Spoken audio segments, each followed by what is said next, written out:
Alright guys, so my name is Alex, and today I'm going to address one of the most common questions a lot of future nurses or current nurses have, and that's on how to get into CRNA school. So I'm going to give you a couple tips that I've used myself and I've learned from other people to get into CRNA school. So let's get into it.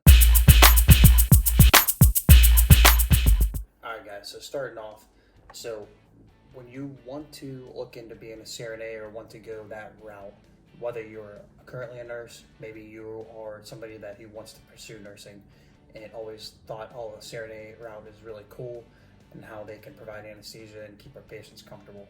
But there's just a few things like you should probably understand. So if you're a brand new nurse, or maybe you are looking into going to nursing school, it's important to know what a CRNA is, because in a lot of different states, CRNAs practice a lot differently. Their scopes of practice is a lot different. So definitely take a look into what a CRNA is, and I would even recommend shadowing, but we'll discuss shadowing a little bit later as far as this video goes. So the first thing I really want to talk to you guys about is that for those of you that are nurses, it's very important. You can get your nursing degree in two ways. You can get your associate's degree, you can get your bachelor's degree. Now, I know a lot of people that have got their associate's degree, and then they went back to get their bachelor's degree, or like myself, have gone to a 4-year program. Either way is good. There's no really wrong way, but biggest thing I could stress to you guys is that it's very important that you get your bachelor's degree. Getting your bachelor's degree is very important because sometimes there's ways you can get around to getting into CRNA school without your bachelor's, but I mean, from what I've heard from a lot of other people, that a bachelor's was a must in order for you guys to be able to get in. Alright guys, so a lot of you who are already in school right now, maybe you're in your associate's degree program, maybe you're in a bachelor's degree program, but you can combine these two together, saying that if you want to achieve or you want to pursue the CRNA career, it's important that you want to try to maintain and get the highest GPA as possible. There's a lot of times you'll talk with people who are in school and they'll say, oh, the CRNA schools will only accept the highest GPA, which is true to a point. They'll usually look at the higher GPA, which kind of sets those people apart from the lower GPA, absolutely. But if you have a lower GPA, don't get too upset. Don't get too bent out of shape about it, because I do know people that have still gotten into CRNA school with a low GPA. That's where building your certifications, making sure your resume looks good, make sure you have a lot of experience. All those play a part in your acceptance. So a lot of schools, as far as my school or other schools, have a GPA minimum of 3.0, but like I said, some places will choose a little bit higher than that. But I know from experience, people have gotten in with lower GPAs. So another thing I could recommend if you are in nursing school is getting a nursing internship.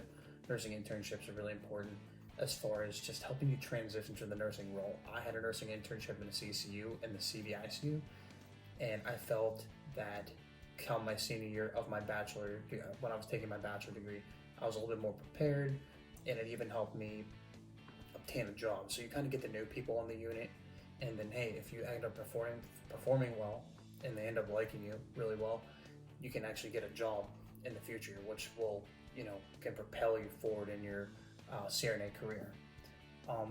Now going back to people who already are working as a nurse, if you don't have your bachelor's degree, I would probably recommend definitely getting it. I know those my friend of mine actually works, who worked in the ICU, had his associate's degree, and he actually went back into an online bachelor's degree. So he got his bachelor's degree online, and he's actually currently in CRNA school right now.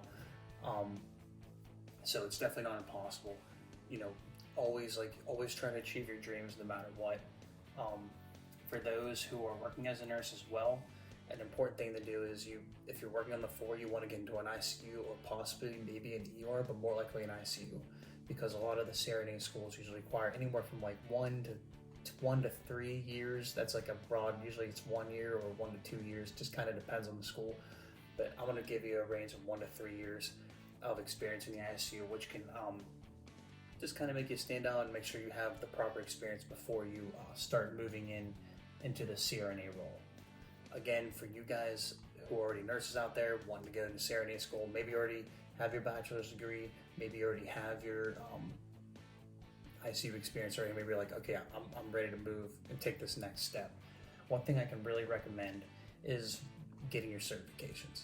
So your certifications are really important as far as your ALS, ACLS, BLS, which we all have.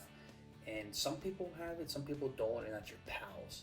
So that's your Pediatric Advanced Life Support certification. Some people say PALS is required, sometimes it's not required for schools, but I had my PALS because, like I said, that's just more things you can add to your resume, and it kind of can make you stand out versus the other crowd. So whenever you apply, it's important that you want to try to make yourself stand out. What's unique and different about you compared to the other applicants? Another thing other people I know have gotten was the Critical Care Medicine certifications. That's the CMC. They have gotten a CSC, which is the Cardiac Surgery certification.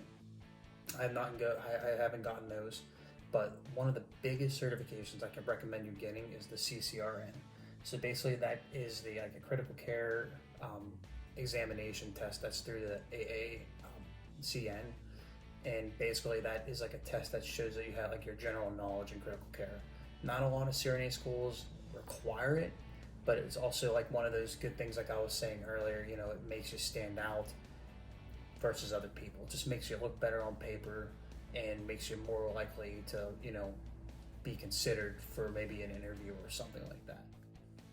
Alright guys, so the last thing we're going to talk about as far as certifications and things you would need is your GRE or MAT. So the GRE is basically stands for the Graduate Record Examination, and the MAT is the Miller Analogy Test. So there's a couple things that differ between the GRE and the MAT. MAT I never really was associated with or never really heard of it before. Now you have the GRE, and that's just like a basic SAT. All it is an SAT, and basically kind of shows like, hey, you can take graduate courses. Now there are some schools that require the GRE and some don't. Some schools may require the GRE, but if your GPA is high enough, you may be able to opt out and take the GRE. So that's why I think it's beneficial if you get a higher GPA. Sometimes you won't even have to take the GRE for a specific school, which is nice. The MAT, like I said, I didn't really have much experience with that, but that's just like another analogy exam that you can take to help you get accepted into school. Now, some of you that are watching this video are like, okay, Alex, I already have all this stuff already. You're just going over and being repetitive and all that. So now what I can say, if you have all this stuff I just told you together, you want to start considering other things. So the first thing you want to start considering is your recommendations.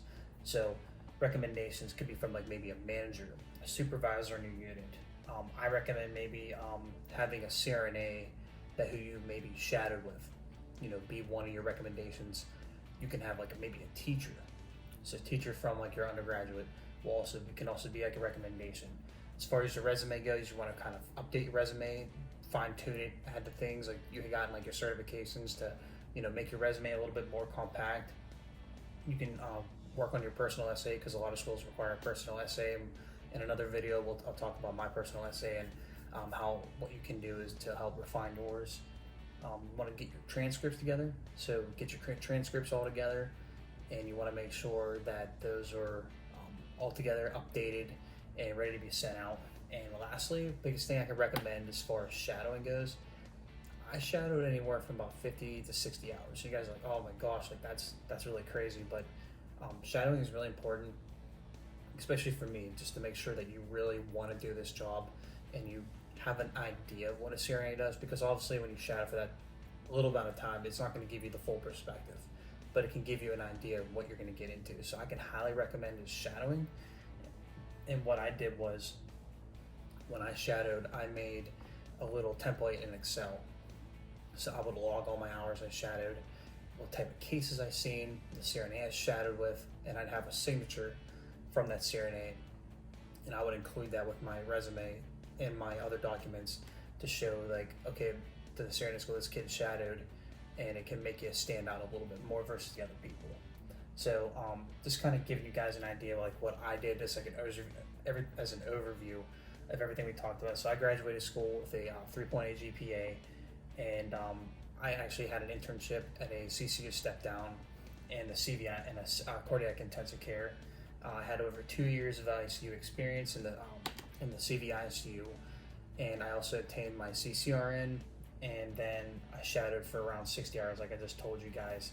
And then I got my recommendations form from like my manager, a nurse manager, one of the CRNAs I was really close with and shadowed with, and lastly like my teachers. So this is all going to be like just a brief overview on how you can get into CRNA school. Now, if I miss anything, I apologize, but these are the tips that I've received and I've used to help myself get into school. So I hope this all helps you guys. Make sure you hit that like and subscribe button. I'm going to be including a lot more videos coming up on my whole journey through CRNA school. I hope everything helps, and biggest thing I tell you guys, never give up.